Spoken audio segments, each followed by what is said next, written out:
Assalamualaikum warahmatullahi wabarakatuh.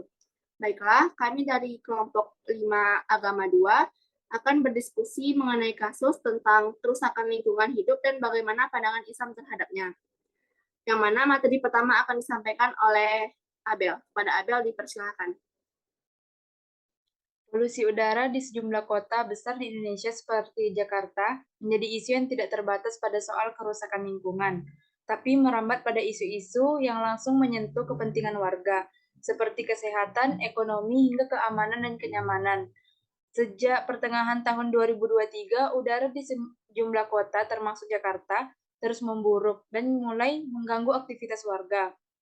Berbagai kebijakan dikeluarkan pemerintah untuk mengurangi populasi seperti anjuran bekerja dari rumah bagi sebagian pegawai negara, pembatasan kendaraan pribadi, uji emisi, pengawasan kawasan industri, dan lain sebagainya. Namun kebijakan-kebijakan tersebut belum mengubah situasi menjadi lebih baik. Polusi udara masih terasa mengganggu warga ditambah musim kemarau yang diprediksi cukup panjang.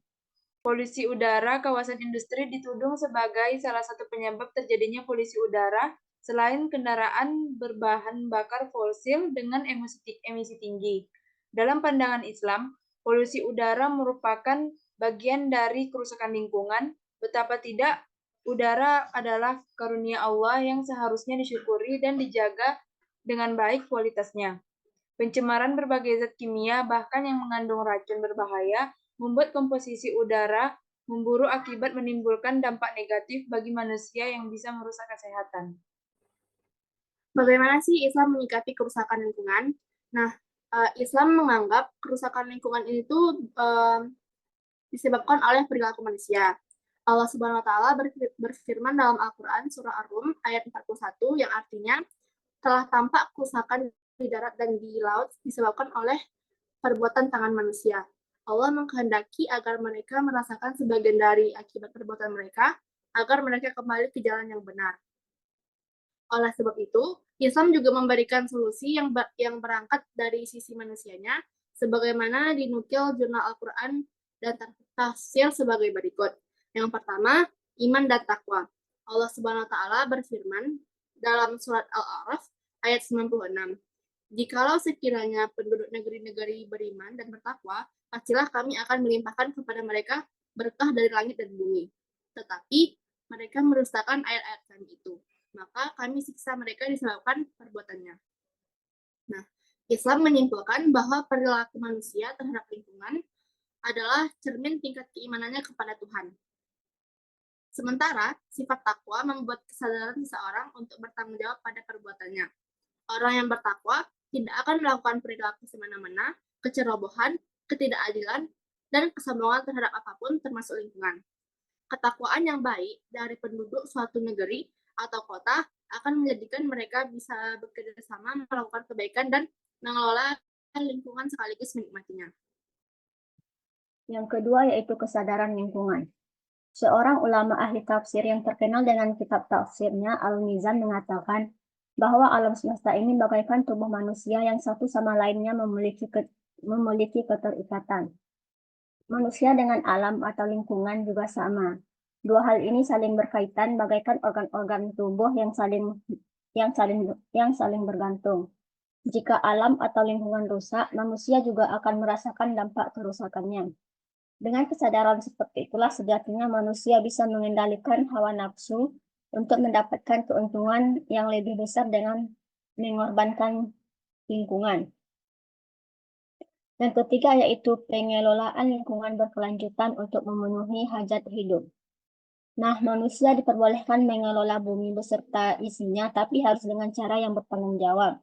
Tidak diperkenankan memanfaatkan sumber daya alam hanya untuk memenuhi kebutuhan diri sendiri, sementara hak orang banyak terabaikan. Pengelolaan lingkungan dengan cara yang baik dan benar merupakan salah satu tugas manusia di muka bumi ini sebagai khalifah, karena dia diciptakan dengan akal pikiran dan hati. Allah Subhanahu wa taala berfirman dalam surah Al-Baqarah ayat 30 yang artinya, ingatlah ketika Tuhanmu berfirman kepada para malaikat, sesungguhnya aku hendak menjadikan seorang khalifah di muka bumi. Mereka berkata, mengapa engkau hendak menjadikan khalifah di bumi itu orang yang akan membuat kerusakan padanya dan menumpahkan darah.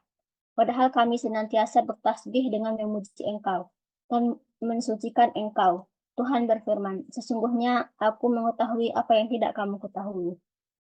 Selain itu, Islam juga melarang berbuat kerusakan terhadap lingkungan. Kerusakan lingkungan akan berdampak luas dan multidimensi.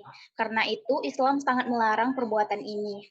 Kerusakan lingkungan tidak hanya berdampak pada lingkungan itu sendiri, tapi juga makhluk hidup yang ada di dalamnya, termasuk manusia. Islam mengajarkan agar manusia hormat terhadap alam, melarang perbuatan kerusakan padanya.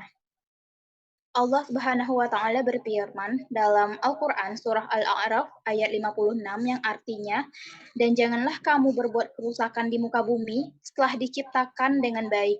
Berdoalah kepadanya dengan rasa takut dan penuh harap. Sesungguhnya rahmat Allah sangat dekat kepada orang-orang yang berbuat baik." Melalui ayat ini, sangat jelas bahwa ajaran Islam tidak memperkenankan sedikit pun perbuatan merusak lingkungan yang bisa berdampak buruk bagi kehidupan. Islam juga menekankan agar seorang muslim juga tidak berbuat kerusakan terkait dengan akidahnya, sebab kerusakan akidah bisa menyebabkan kerusakan mental dan moral, penyebab awal dari terjadinya kerusakan fisik seperti lingkungan. Baiklah, sekian video diskusi dari kelompok kami. Apabila ada kesalahan dan janggal, kami mohon maaf. Kami akhiri. Assalamualaikum warahmatullahi wabarakatuh.